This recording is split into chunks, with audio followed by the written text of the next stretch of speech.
ధర్మ సందేహాలు కార్యక్రమానికి సాదర స్వాగతం. ధర్మో రక్షతి రక్షితః. ధర్మాన్ని రక్షిస్తే ఆ ధర్మం మనల్ని రక్షిస్తుంది. ఆ ధర్మానికి కట్టుబడ్డ ఎంతో మంది పుణ్యాత్ములు సత్పురుషులు మనకు సదా ఆదర్శప్రాయులు. వారి బాటలో నడుస్తూ ప్రతినిత్యం మనం ఎన్నో రకాల ధర్మాల్ని ఆచరిస్తూ ఉంటాం.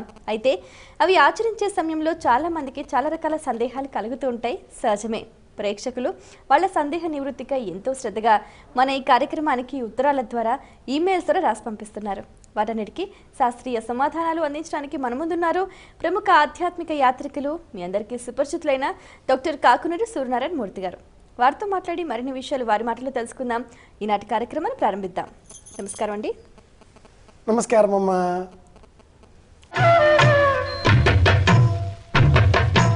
మొదటి ఉత్తరం చూద్దామండి. అలాగే గుంటూరు నుంచి అఖిలేష్ రాస్తున్నారు. ఏకాదశి ఉపవాసం ఎలా చేయాలి తెలియజేయగలరు అంటూ రాస్తున్నారు. పూర్వకాలంలో స్త్రీలు వాళ్ళు పాడుకునే పాటలలో ఒక మంచి పాట జ్ఞాపకం వస్తుంది అమ్మాయి. ఏకాదశి వ్రతము కన్నా మరి ఎక్కువ వ్రతమేది అంటూ రుక్మాంగదుడు అనే రాజుగారి కథను ఆడవాళ్ళు నోము పాటగా పాడుకుంటూ ఈ ఏకాదశి వ్రతం కంటే మించిన వ్రతం ఇంకేదైనా ఉందా అంటూ ప్రారంభం చేసేటటువంటి వాళ్ళు. సంవత్సరంలో 12 నెలలలో నెలకు 2 చొప్పున 24 ఏకాదశులు మనకు వస్తాయి. ఈ 24 ఏకాదశులలో కూడా మనం ఉపవాసం పాటించాలి. ఏకాదశి నాడు ఎవరైనా ఏదైనా భోజనం స్వీకరిస్తే ఆ ఆహార పదార్థాలన్నీ కూడా ఒకనొక రాక్షసులకు సంబంధించినవి, తాళజంగుడు అనేవాడివి అని మనకు పురాణ కథలు చెబుతాయి. బ్రహ్మగారు సృష్టి చేసే సమయంలో ఆయన నుదుట నుంచి ఒక చెమట బిందువు రాలి నేలపై పడిందిట. సృష్టించిన వాడికే, అంటే ఎవడైతే ప్రాణం పోస్తాడో అలాంటి వాడికే ఆహారాన్ని కూడా అందజేసే బాధ్యత ఉంటుంది. కాబట్టి ఆ చెమట చుక్కలోంచి పుట్టిన రాక్షసుడు బ్రహ్మదేవ మరి నా ఆహారం ఏమిటి అని అడిగాట. బ్రహ్మదేవుడు క్షణం ఆలోచించి చెప్పాడు, ఏకాదశి నాడు ఎవరైనా ఏదైనా ఆహార పదార్థం స్వీకరిస్తారో ఆ ఆహార పదార్థం అంతా కూడా నీదే నాయనా అన్నట్ట. అది మొదలుగా సంప్రదాయం తెలిసిన సనాతన ధర్మజ్ఞులంతా కూడా ఏకాదశి నాడు ఉపవాసం చేయాలి అంటారు. నక్తం హవిష్యాన్న మనోదనం వా అని వాయుపురాణం ఈ ఉపవాస వ్రతానికి కొన్ని సడలింపులను కూడా సూచించింది. ఎలా ఈ ఉపవాసం చేయాలి అంటే, దశమి నాడు రాత్రి రేపు ఏకాదశి అని సంకల్పం చేసుకుని ఉపవాసం చేయాలి. మరునాడు అంటే దశమి తెల్లవారి ఏకాదశి నాడు ఉదయం మళ్ళీ తలంటుకొని చక్కగా స్నానం చేసి శ్రీమన్నారాయణమూర్తిని స్తోత్రం చేసి ఇంటిలో చిత్రపటం ముందర దీపాలు వెలిగించి భగవద్గీత, విష్ణు సహస్రనామ స్తోత్రం, విష్ణు పురాణం, భాగవతం ఇలా ఏదైనా విష్ణు సంబంధిత కథలను చదువుకుంటూ కాలం గడపాలి. ఏకాదశి నాడు ఉదయము రాత్రి 2 పూటల అభోజనం, పదార్థం స్వీకరించకూడదు. మరునాడు అంటే ద్వాదశి తిథి నాడు, ద్వాదశి ఘడియల సాయంత్రం కూడా ఉండవచ్చును కాక చాలామంది అంటూ ఉంటారు, అప్పటిదాకా వేచి చూసే అవసరం లేదు, శరీరం సహకరించదు. మరునాడు ఉదయం స్నానం చేసి మళ్ళీ శ్రీమన్నారాయణమూర్తి ఎదట మనం దీపాలు ఎలా నిన్న వెలిగించామో ఏకాదశి నాడు అలాగే దీపాలు వెలిగించి అగరత్తులు వెలిగించి చక్కగా వంటకాలు వండి వాటిని స్వామికి నివేదన చేసి ఆ పిమ్మట ఎవరైనా ఒక అతిథితో కూర్చొని భోజనం చేయాలి. కేవల గోభవతి కేవల అది ఒకరు భోజనం చేయకూడదు. అలాగే మళ్ళీ ఆ ద్వాదశి నాటి రాత్రి కూడా ఉపవసించాలి. పాలు ఏదైనా ఒక లఘువుగా పదార్థం స్వీకరించి ఉండాలి. దశమి రాత్రి, ఏకాదశి రాత్రి, అలాగే ద్వాదశి నాటి రాత్రి ఇలా 3 రోజుల్లో 4 పూటలు భోజనం చేయకుండా ఉండడం ఇది ఏకాదశి ఉపవాస వ్రతం. ఇలా చేయాలి. ఇక ఆది భౌతికంగా ఆలోచన చేస్తే పాడ్యమి నుంచి పౌర్ణిమ వరకు, అలాగే పాడ్యమి నుంచి అమావాస్య వరకు 180-180 డిగ్రీల చొప్పున ఒక బిందువుకు ఉండేటటువంటి 360 డిగ్రీల వృత్తంలో ఏకాదశి తిథి నాటికి 120 నుంచి 132 డిగ్రీల ప్రమాణం మన ఉదరం పైన ప్రసరిస్తూ ఉంటుంది. అది సూర్యకిరణ కాంతిని మనం గణన చేసే విధానం. ఇది ఆధునిక వైద్య పద్ధతి. ఈ దేహం అంతా కూడా 180 డిగ్రీలు అనుకుంటే 120 నుంచి 130 మధ్యలో ఏకాదశి తిథి నాటికి ఆ కాంతి పుంజములు మన ఉదరం పైన ప్రసరిస్తూ ఉంటాయి.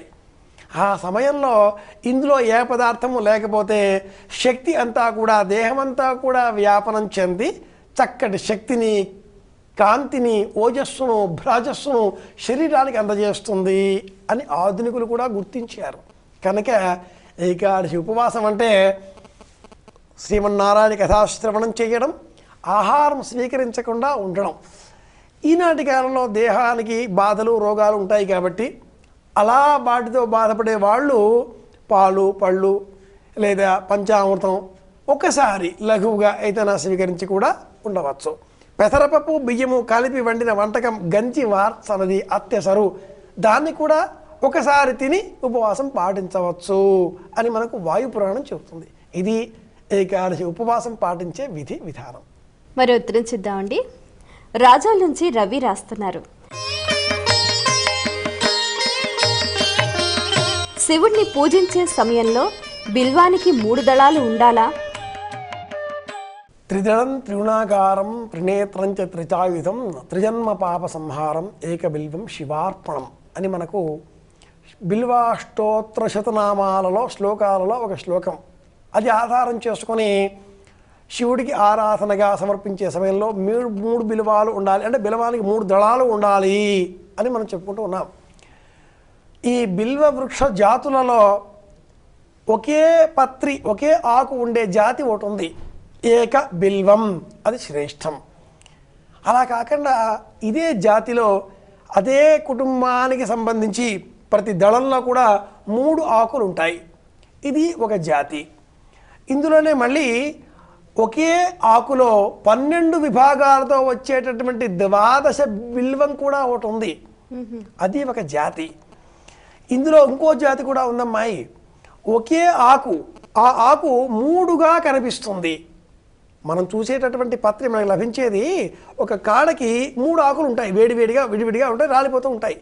ఇందాక నేను చెప్పాను 4వది ఒకే ఆకులో 3 విభాగాలు ఉంటాయి, ఆకు ఒకటే.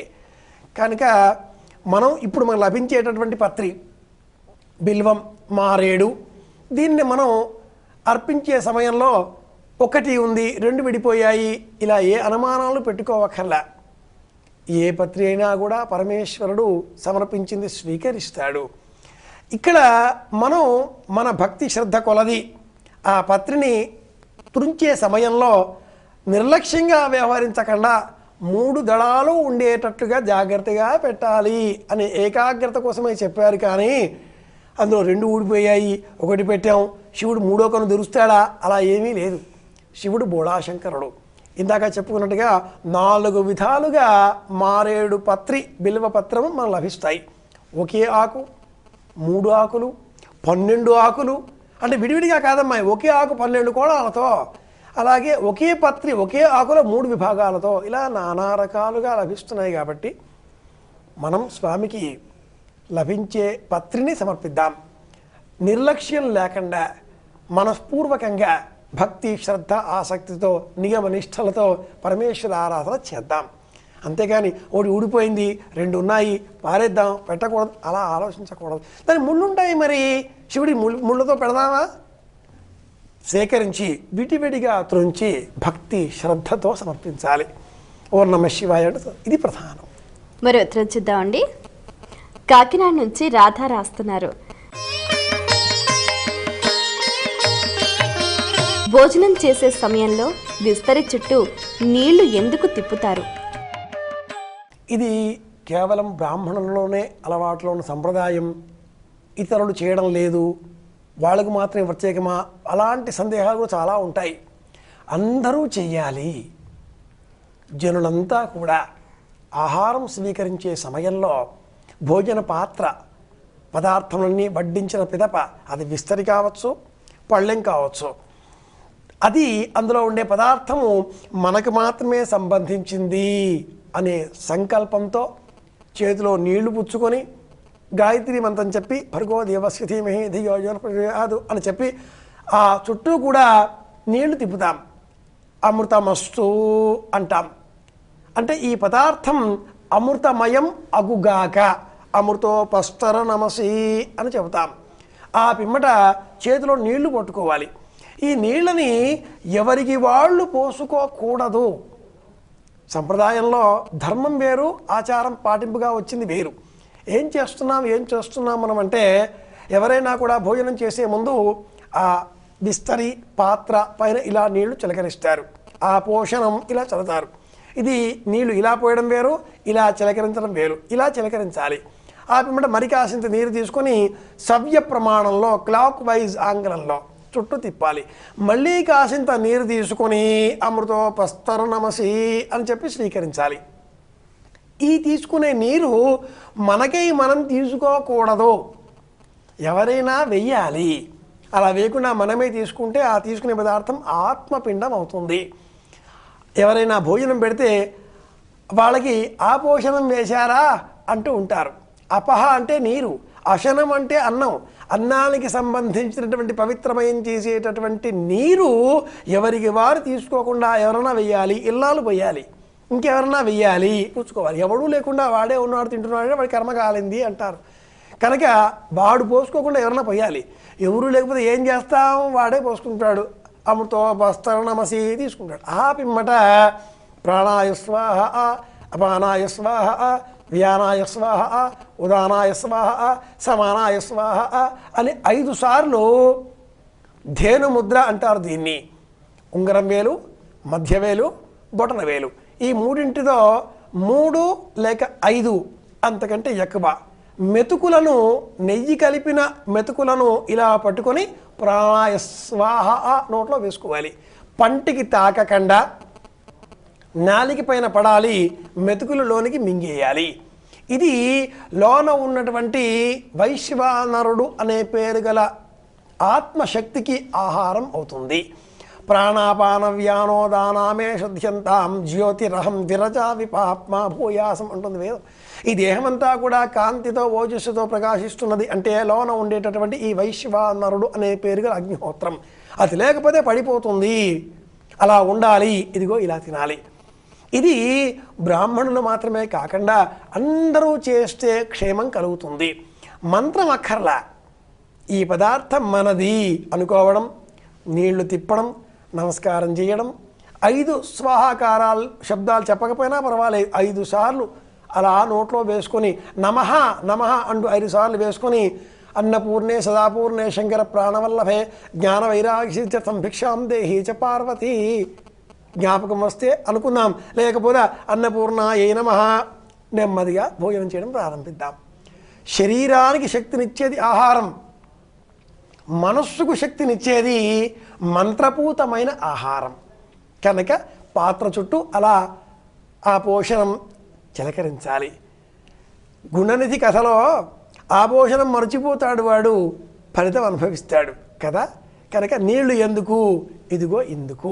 ఇది కథ. మరి ఉత్తరం చూద్దామండి. హైదరాబాద్ నుంచి సరళ రాస్తున్నారు.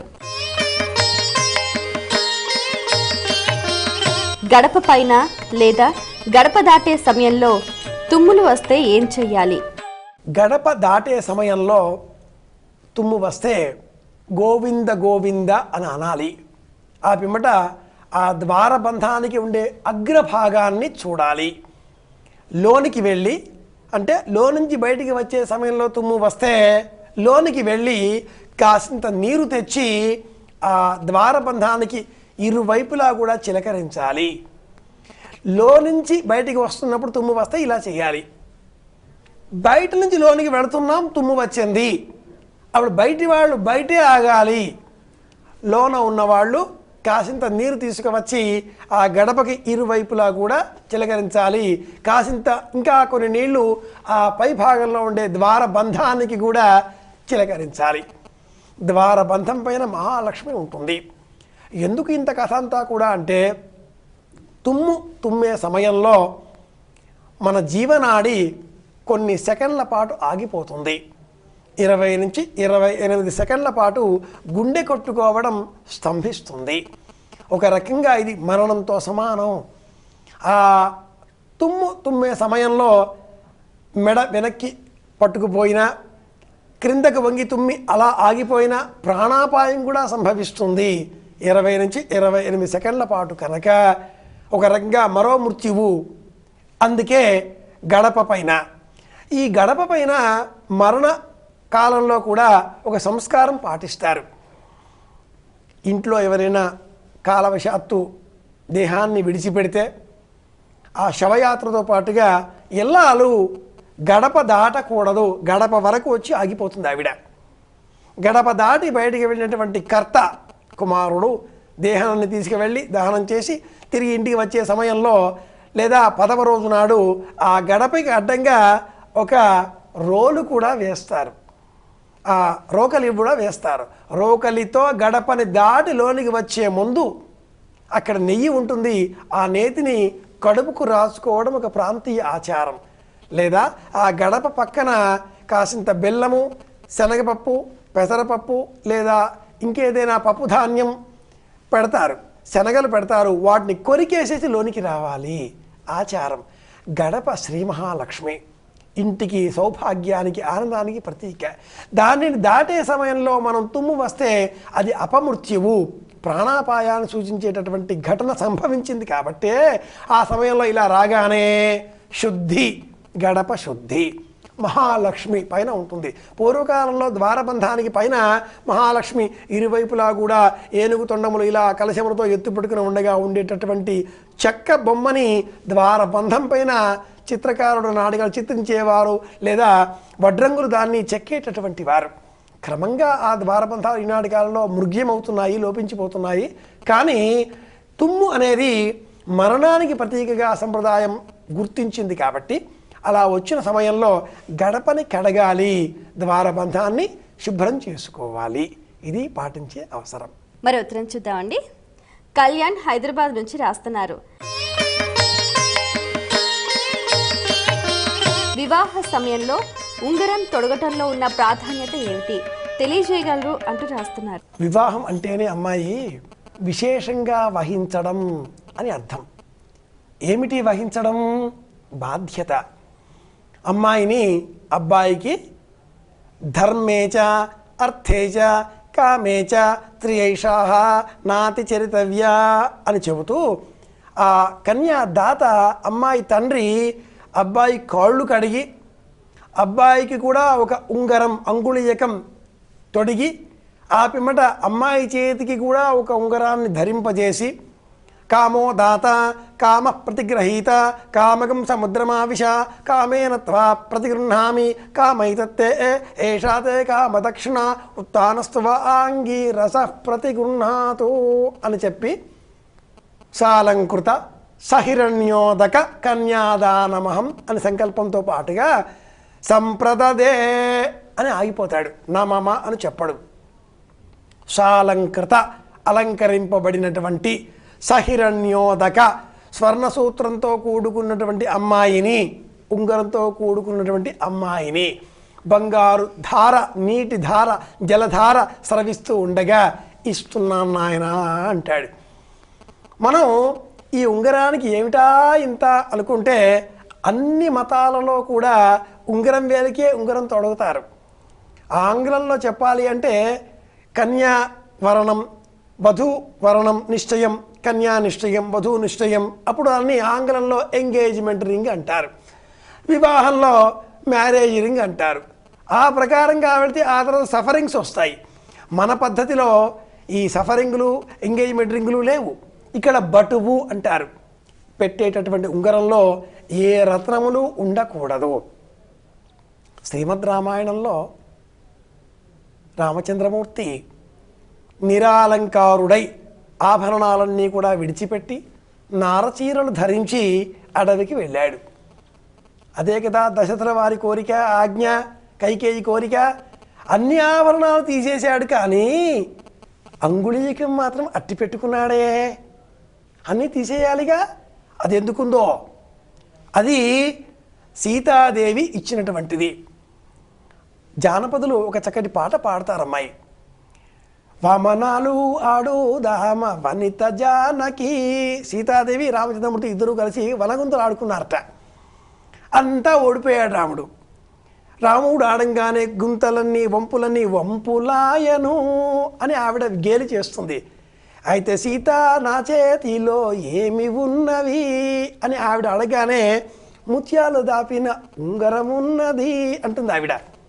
ఇవ్వనా అంటాడు. అక్కర్లేదు ఉంచుకోండి, పనికి వస్తుంది అంటుంది ఆవిడ. ఇదిగో అక్కడ పనికి వస్తుంది. ఆంజనేయ స్వామి వారికి గుర్తింపుగా వెళ్ళాలి. అంతమంది వానరులలో ఇతడే వెళతాడు అని గుర్తించాడు రాముడు. అంగుళీకాన్ని గుర్తుగా ఇచ్చాడు. అది రామ ముద్రిక. కనుక వివాహంలో ఇతడు వివాహితుడు అని చెప్పడానికే సూచన అని అంటూ ఉంటారు. 1, 2 దేహంలో ఉండేటటువంటి 72,000 నాడులలో కాలికి సంబంధించి 2వ వేలు, చేతికి సంబంధించి అనామిక 2వ వేలు, ఈ రెండింటికి గుండెకు సంబంధం ఉంది. ఈ నాడిని నొక్కి పట్టినట్టయితే ఆ వ్యక్తి నియంత్రణలో మాట్లాడతాడు, గుండె నియంత్రణలో ఉంటుంది. కాలి వేలికి ఉండేటటువంటి ఆ 2వ వేలిని నొక్కి పెడితే ఆ అమ్మాయి గర్భం ధరించడానికి అనువుగా దేహస్థితి మారుతుంది. కనుకనే అమ్మాయికి కాలి మెట్టెలు, అబ్బాయికి చేతికి వేలికి ఉంగరం. కనుక సంప్రదాయంలో శాస్త్ర ధర్మాలుంటాయి. వివాహంలో అంగుళీయకం ఇందు నిమిత్తమే అని గుర్తుపెట్టుకోవాలి. చాలా సంతోషం అండి. మీ సమయాన్ని కేటాయించి మా ప్రేక్షకుల ధర్మ సందేహాలకు శాస్త్రీయ సమాధానాలు అందించినందుకు ధన్యవాదాలు. కృష్ణార్పణం. వీక్షించారు కదండి, ఇది ఇవాల్టి మన ధర్మ సందేహాలు కార్యక్రమం. మీకు కూడా ఏవైనా ఆధ్యాత్మిక ధర్మ సందేహాలు కలిగితే మా ఈ కార్యక్రమానికి మీ సందేహాల్ని క్లుప్తంగా, సూటిగా, స్పష్టంగా పోస్ట్ కార్డుపై లేదా ఈమెయిల్ ద్వారా రాసి పంపించండి. మా చిరునామా ధర్మ సందేహాలు, కేర్ ఆఫ్ భక్తి TV, road number 92, Jubilee hills, Hyderabad 5,96,000. మా ఈమెయిల్ ఐడి bhaktihyd@gmail.com. మరో కార్యక్రమంలో మళ్ళీ కలుసుకుందాం. అంతవరకు సెలవు. నమస్కారం.